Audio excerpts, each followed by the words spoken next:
যশোরের অভয়নগরে এক নিভৃত গ্রামে সময়কে সাক্ষী করে দাঁড়িয়ে আছে এক প্রাচীন ইতিহাস। ভাঙা দেয়াল, নিঃশব্দ বারান্দা, কিন্তু প্রতিটি ইট যেন বলছে শত বছরের গল্প। এই বাড়িটি অবস্থিত সিদ্দিপাশা গ্রামে। ব্রিটিশ আমলে জমিদারি প্রথা চালু হওয়ার পর এই অঞ্চল হয়ে ওঠে প্রভাবশালী ভূমি মালিকদের কেন্দ্রবিন্দুতে। উঁচু খিলান, নকশাদার স্তম্ভ আর চওড়া বারান্দা, স্থাপত্যে রয়েছে ব্রিটিশ ও উপমহাদেশীয় প্রভাবের মিশ্রণ।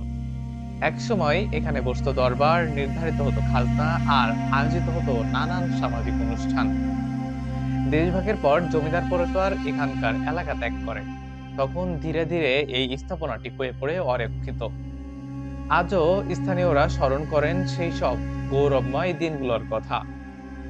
সংরক্ষণের অভাবে ধীরে ধীরে বিলীন হয়ে যাচ্ছে ইতিহাসের এই মহাস্মারক। প্রতিটি ভাঙা দেয়াল যেন আমাদের দিকে প্রশ্ন ছুড়ে দেয়, আমরা কি আমাদের ঐতিহ্য রক্ষা করতে পারবো?